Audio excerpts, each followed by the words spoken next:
네, 안녕하세요. 일부를 맡은 재개발 연구의 전영진이고요. 저는 주로 중개사 대상의 수업을 많이 해와서 일반인 대상의 수업을 좀 많이 해온 편이 아니어서 좀 어색하긴 한데 열심히 한번 해보겠습니다.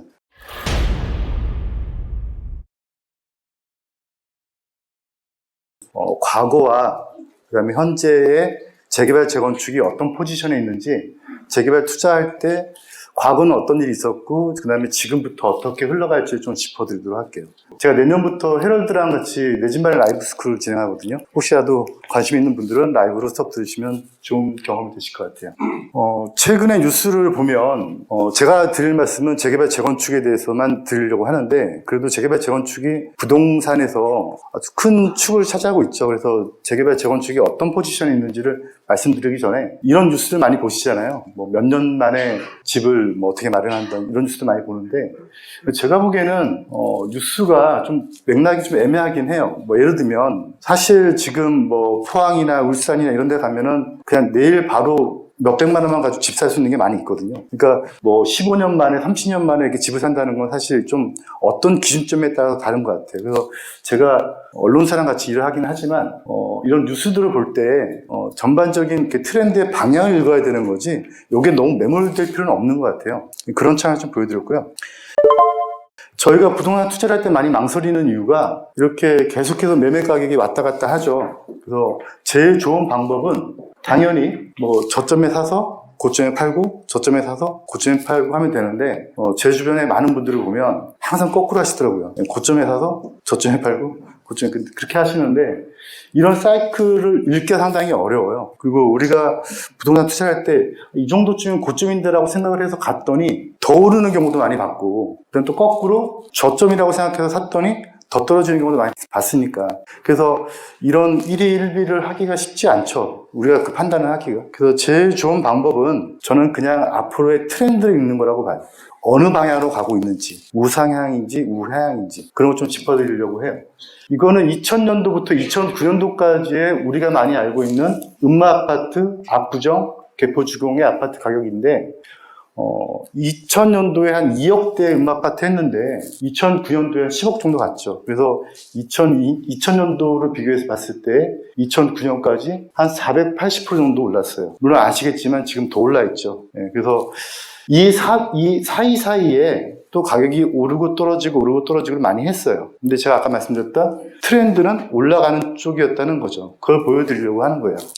다시 한번 더 큰 과거로 가보면, 우리가 부동산에 많이 뛰어든, 제가 처음에 부동산 배웠을 때까지만 해도 부동산은 좀 뭐 안 좋은 거다, 부동산 투자를 하고 이러는 거는 뭐 별로 좋지 못한 직업이다라는 인식이 많이 있었을 텐데, 지금은 그런 인식이 없잖아요, 그죠? 근데 이때에 부동산에 입문자들이 제일 많았거든요. 제가 지나보니까 2000년도부터 2009년까지를 보면 통계 좀 더 봐보면 2000년도부터 2006, 7년 여기까지만 보면은 지금 전국 평균이 8%, 3% 이렇죠, 그죠? 이때가 어느 때냐면 고 노무현 대통령께서 집권했던 시기예요.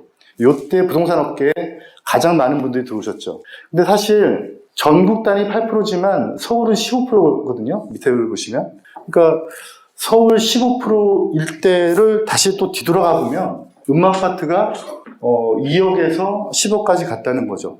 그러니까 지금 8%, 3%, 3%, 4% 간 게 결국 음마아파트를 400% 올렸다는 거예요.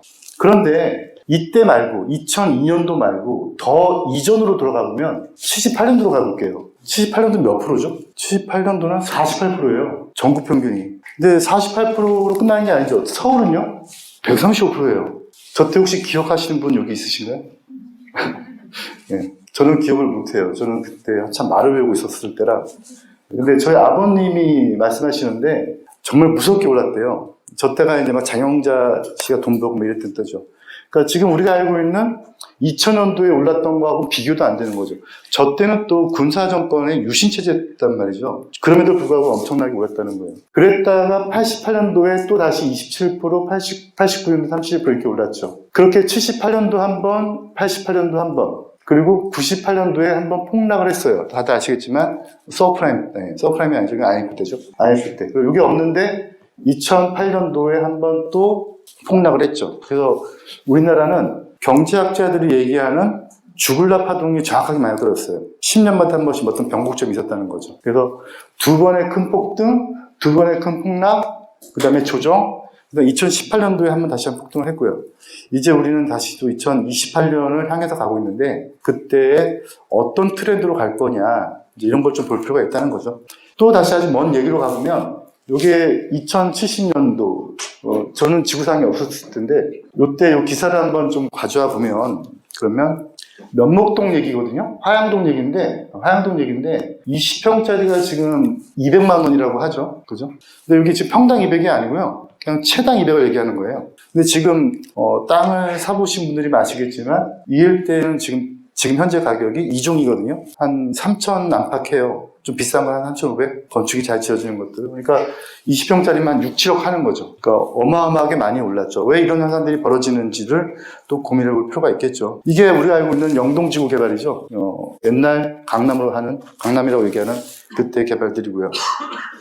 이제 부동산이라고 하는 큰 변수에서 제가 생각하기에, 제가 본 바로는 정치하고 상당히 큰 영향이 있는 것 같아요. 제가 지금 살아보니. 그래서 어떤 중앙정부가 바뀐다거나 지방정부가 바뀐다거나 입법 조직이 바뀐다거나 했을 때에 영향이 많이 있었어요. 그 다음에 또 하나 변수가 전 유동성이라고 보거든요. 유동성이 얼마큼 많이 풀리냐에 따라 달라진다고 보는데 근데 유동성 부분은 차치하고 이쪽 부분을 보면 내년에 우리나라 같은 경우는 이제 입법부를 새롭게 구성해야 되는 국회의원 선거가 있고 그 다음에 미국 같은 경우에는 지금 내년 11월 달에 대선이 있죠. 그래서 뉴스에 보시면 알겠지만 요즘에 미국 금리를 못 올린다고 하죠. 근데 그것도 어느 정도 약간 정치적이지 않나라는 좀 생각이 드는데 아마 대선에 영향이 있지 않나. 그래서 어쩔 수 없이 내년부터는 우리나라도 그렇고 미국도 그렇고 금리를 쉽게 못 올릴 것 같은 생각이 좀 들어요.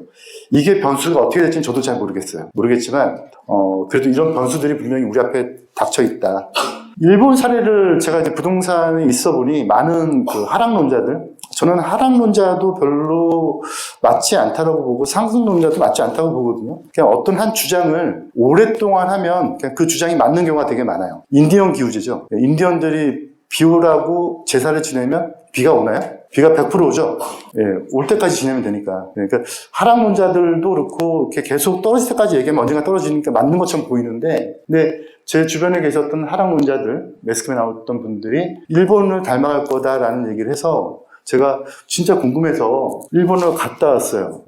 지금부터 20년 전에 다시 또 지금부터 한 7, 8년 전에 갔다 왔는데 놀러 갔다 온 게 아니고요.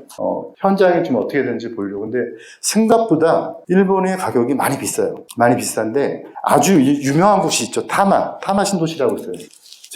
그때 다시 제가 만들었던 신문에 실었던 건데 여기가 지금 타마인데 타마 뉴타운을 가보면 20년 전에 24평 아파트 기준으로 봤을 때 우리나라 돈으로 한 5억대였었어요. 근데 지금은 더 떨어졌어요. 그래서 그냥 아예 우리나라로 따지면은 LH공사 같은 조직에서 통매입을 해버렸고 그거를 서민들을 위해서 임대를 주고 있는데 방 3개짜리 24평 정도 기준했을 때 보통 거기 한 27평짜리가 많은데 27평 기준했을 때 임대료가 무보 중에 50이에요. 그 엄청 싼 거죠. 근데 그 잣대를 들이밀면 일본의 부동산 가격은 떨어졌다고 말할 수 있는 거죠. 그런데 록봉기나 신주쿠는 원룸이 있으면 300이 넘거든요. 그러니까 그렇게 비교할 거리가 아니라는 거죠. 그래서 부동산 문제를 논할 때 저는 재개발 재건축을 얘기를 하니까 외곽까지 얘기할 필요가 없다는 거예요. 서울만 얘기를 해야 된다는 거예요. 일본도 그래 왔다는 거죠.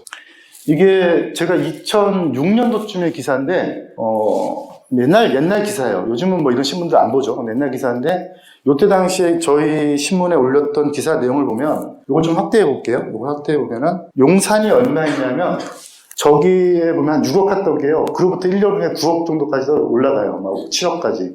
아시겠지만 지금 여기 20억 넘었거든요. 그러니까 지금 계속 중간중간에 변곡점은 있었지만 계속해서 가격이 올랐다는 거죠. 그런 현상들이 앞으로도 벌어질 거냐, 이건 좀 생각해 봐야 되겠지만, 성수동 같은 경우도 확대를 해보면, 한 4억 2천대였는데, 지금 저기도 지금 한 3, 4배? 한 5배 정도 올랐죠.